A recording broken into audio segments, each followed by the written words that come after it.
নিয়ে আজ আমার একদম হাত দিয়ে খাবার ইচ্ছে হচ্ছে না গো, তুমি আমায় একটু তোমার হাত দিয়ে খাইয়ে দাও না গো। বুঝতে পেরেছি, সবই তোমার খাইয়ে নেওয়ার ধান্দা। আচ্ছা ঠিক আছে, এসো আমি তোমায় খাইয়ে দিচ্ছি। টোনা আর টুনি এইভাবে খুনসুটির মধ্যে দিয়ে দিন কাটাতে থাকে। টোনা, আজ আমার মাকে দেখার খুবই ইচ্ছে হচ্ছে।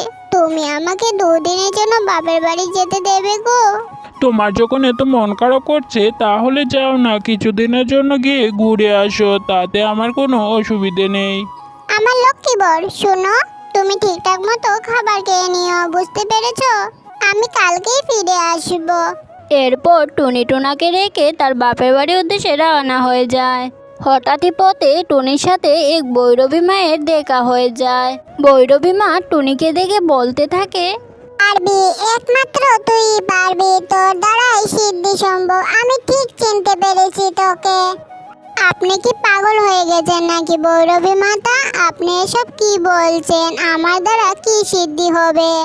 কালো শক্তি, তুই যদি আমার কথা মতো চলতে পারিস তাহলে তুই কালো জাদু শক্তি সিদ্ধি লাভ করতে পারবি। একবার যদি তুই এই শক্তি লাভ করতে পারিস তাহলে আকাশ বাতাস পাতাল সবই তোর কথা মতো চলবে। তোর উপর কথা বলার মতো আর কাউকেই পাবি না তখন, বুঝেছিস? আপনি ঠিক বলছেন মা, আমি কালো জাদু সম্পূর্ণ হতে পারবো। আমার না কালো জাদু শিকার খুব ইচ্ছে, জানেন?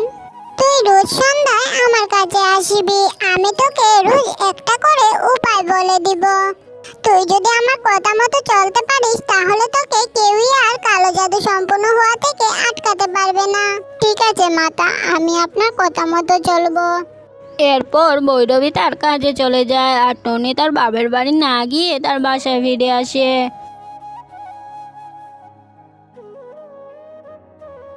এ কি টুনি, তুমি তো তোমার বাপের বাড়ি যাচ্ছিলে, তাহলে বাপের বাড়ি না গিয়ে আবার বাসায় ফিরে আসলে যে? আমার শরীরটা তেমন ভালো লাগছিল না, তাই আমি মায়ের কাছে না গিয়ে আবার তোমার কাছে ফিরে আসলাম। তাহলে চলো তোমাকে নিয়ে এক্ষুনি আমি ডাক্তারের কাছে যাই। না না টোনা, আর ডাক্তারের কাছে যেতে হবে না। আমি কালকেই ভৈরবী মায়ের কাছে যাব। ভৈরবী মায়ের ঝাড়ফুঁক পেলেই আমি সুস্থ হয়ে যাব। তাহলে ঠিক আছে। এদিকে রাত নেমে আসে। টোনা ও টুনি ঘুমিয়ে পড়ে। দেখতে দেখতে আবারও সকাল হয়ে আসে। এরপর কোনো রকমে সারা দিনটা কেটে যায় আর দেখতে দেখতে সন্ধ্যাও নেমে আসে। আর টুনি টোনার চোখের আড়ালে ভৈরবী মায়ের কাছে চলে যায়।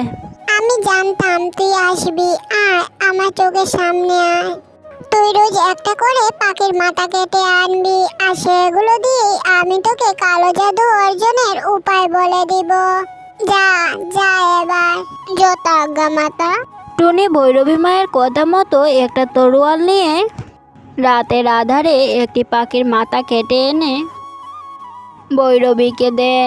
এবার তুই বাড়ি চলে যা, প্রয়োজন হলে আমি তোকে আবার ডেকে পাঠাবো। ঠিক আছে মাতা। এরপর টুনি বাড়ি ফিরে যায়, কিন্তু সে একটা পাখির মাথা কাটার কারণে অনেক ভীত হয়ে যায়। টুনি, তুমি কোথায় গিয়েছিলে? তোমার তো আজ ভৈরবী মায়ের কাছে যাওয়ার কথা ছিল। আমি গিয়েছিলাম, এখন আমাকে একটু একা থাকতে দাও তো, আমার শরীরটা একদম ভালো লাগছে না।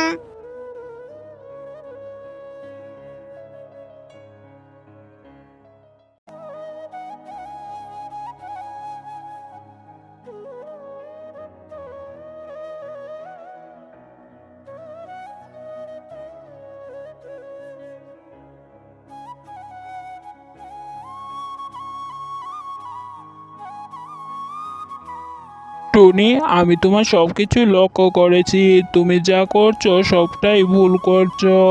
তুমি ওই পথ থেকে ফিরে এসো টুনি, আর আমার সাথেই সংসার করতে থাকো। তো না, তুমি আমার পথে একদম বাধা হয়ে দাঁড়াবে না। আমার কালো শক্তি সিদ্ধি সম্পূর্ণ করতেই হবে।